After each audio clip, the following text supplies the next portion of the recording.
Assalamualaikum warahmatullahi wabarakatuh. Halo guys, perkenalkan nama saya Alia. Saya dan teman-teman saya dari kelompok 1 akan membuat vlog mengenai pelajaran ekonomi.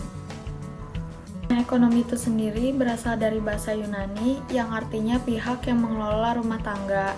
Ilmu ekonomi menurut Mankiw yaitu studi tentang bagaimana masyarakat dapat mengelola sumber daya yang selalu terbatas dan langka. Ada 3 jenis kegiatan ekonomi. Yang pertama ada konsumsi, yang kedua produksi, dan yang terakhir ada distribusi. Faktor penggerak kegiatan ekonomi yaitu kebutuhan ekonomi, konsep ekonomi, pilihan, dan kelangkaan atau scarcity. Materi selanjutnya akan dipaparkan oleh teman saya. Saya Valda Aurelia akan menjelaskan tentang masalah ekonomi dan barang ekonomi. Yang pertama saya akan menjelaskan tentang masalah ekonomi, salah satunya adalah kelangkaan.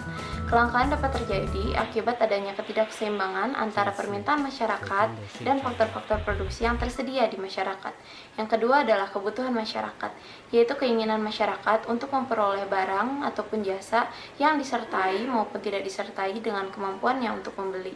Yang ketiga adalah faktor-faktor produksi, yaitu adalah benda-benda yang disediakan oleh alam maupun dibuat oleh manusia untuk memproduksi barang dan jasa. Selanjutnya saya akan menjelaskan tentang barang ekonomi. Yang pertama ada final goods, yaitu barang yang sudah jadi, barang yang bisa langsung digunakan oleh konsumen, seperti TV, perabot rumah, bahan makanan, dan lain-lain. Yang kedua ada capital goods, yaitu barang yang belum bisa langsung digunakan oleh konsumen, tapi bisa menghasilkan barang yang nantinya bisa langsung digunakan oleh konsumen, seperti mesin, bangunan, dan lain-lain.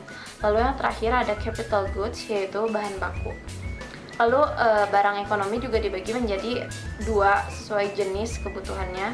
Yang pertama ada barang ekonomi, yaitu barang yang memerlukan upaya atau usaha untuk mendapatkannya, seperti bahan makanan, beras, seperti itu. Dan yang kedua ada barang cuma-cuma yang tanpa menggunakan usaha pun kita sudah bisa mendapatkannya, seperti udara atau air, cahaya matahari yang dari alam, seperti itu.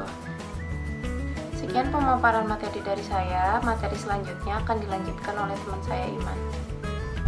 Halo guys, nama saya Iman Primasa. Saya di sini akan menjelaskan kebutuhan masyarakat. Jenis barang menurut teori ekonomi. Kepentingan barang diantaranya adalah: yang pertama, inferior. Barang inferior adalah barang yang banyak diminta oleh orang-orang yang berpendapatan rendah. Jadi kalau berpendapatan tinggi, maka permintaan terhadap barang inferior akan berkurang. Contohnya yaitu ubi kayu akan diganti oleh beras. Yang kedua, esensial. Barang esensial, perubahan pendapatan tidak akan mengurangi atau menambah permintaan terhadap barang esensial. Contohnya yaitu sembako. Yang ketiga, normal. Suatu barang dinamakan barang normal apabila dia mengalami kenaikan dalam permintaan sebagai akibat dari kenaikan pendapatan. Contohnya yaitu televisi atau peralatan rumah tangga. Yang terakhir, mewah. Jenis barang ini dibeli apabila orang berpendapatan menengah ke atas, contohnya yaitu motor dan mobil. Cara penggunaannya, barang pribadi, contohnya yaitu makanan, pakaian, dan mobil.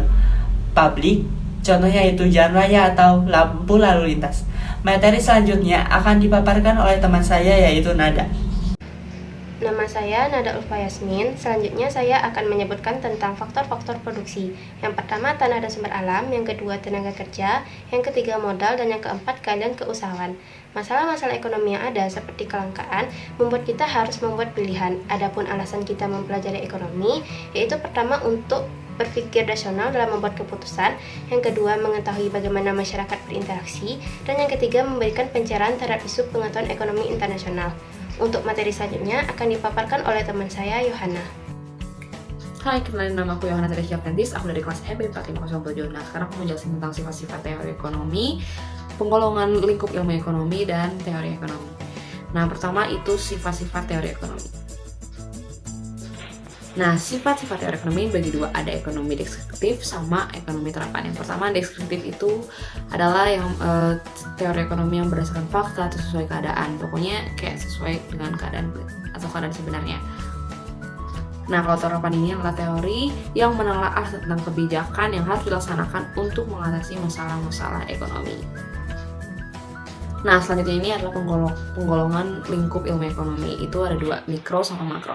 Nah, kalau mikro ini adalah proses efisiensi alokasi sumber dayanya itu terhadap individu, atau dia itu lebih sedikit ruang lingkupnya. Contohnya kayak misalnya rumah tangga, perusahaan dan pasar. Pokoknya menitik beratkan sama rumah tangga, pasar dan perusahaan. Nah, kalau makro ini dia itu kayak lebih proses efisiensi alokasinya ini lebih kompleks. Contohnya itu negara. Contohnya itu kayak misalnya inflasi, pengangguran, pokoknya masalah-masalah yang ada di negara deh. Itu termasuknya ke dalam makro. Nah, ada juga teori ekonomi berdasarkan mikro dan makro. Kalau mikro ini biasanya perilaku konsumen, perilaku produsen, terus mekanisme pasar, dan struktur pasar. Nah, tapi kalau makro ini biasanya ada mazhab ekonomi, pertumbuhan ekonomi, pendapatan nasional, terus permintaan dan penawaran, aggregate, dan public policy. Jadi, itu saja dari aku. Makasih. Sekian pemaparan materi dari kelompok 1. Wassalamualaikum warahmatullahi wabarakatuh. Bye-bye.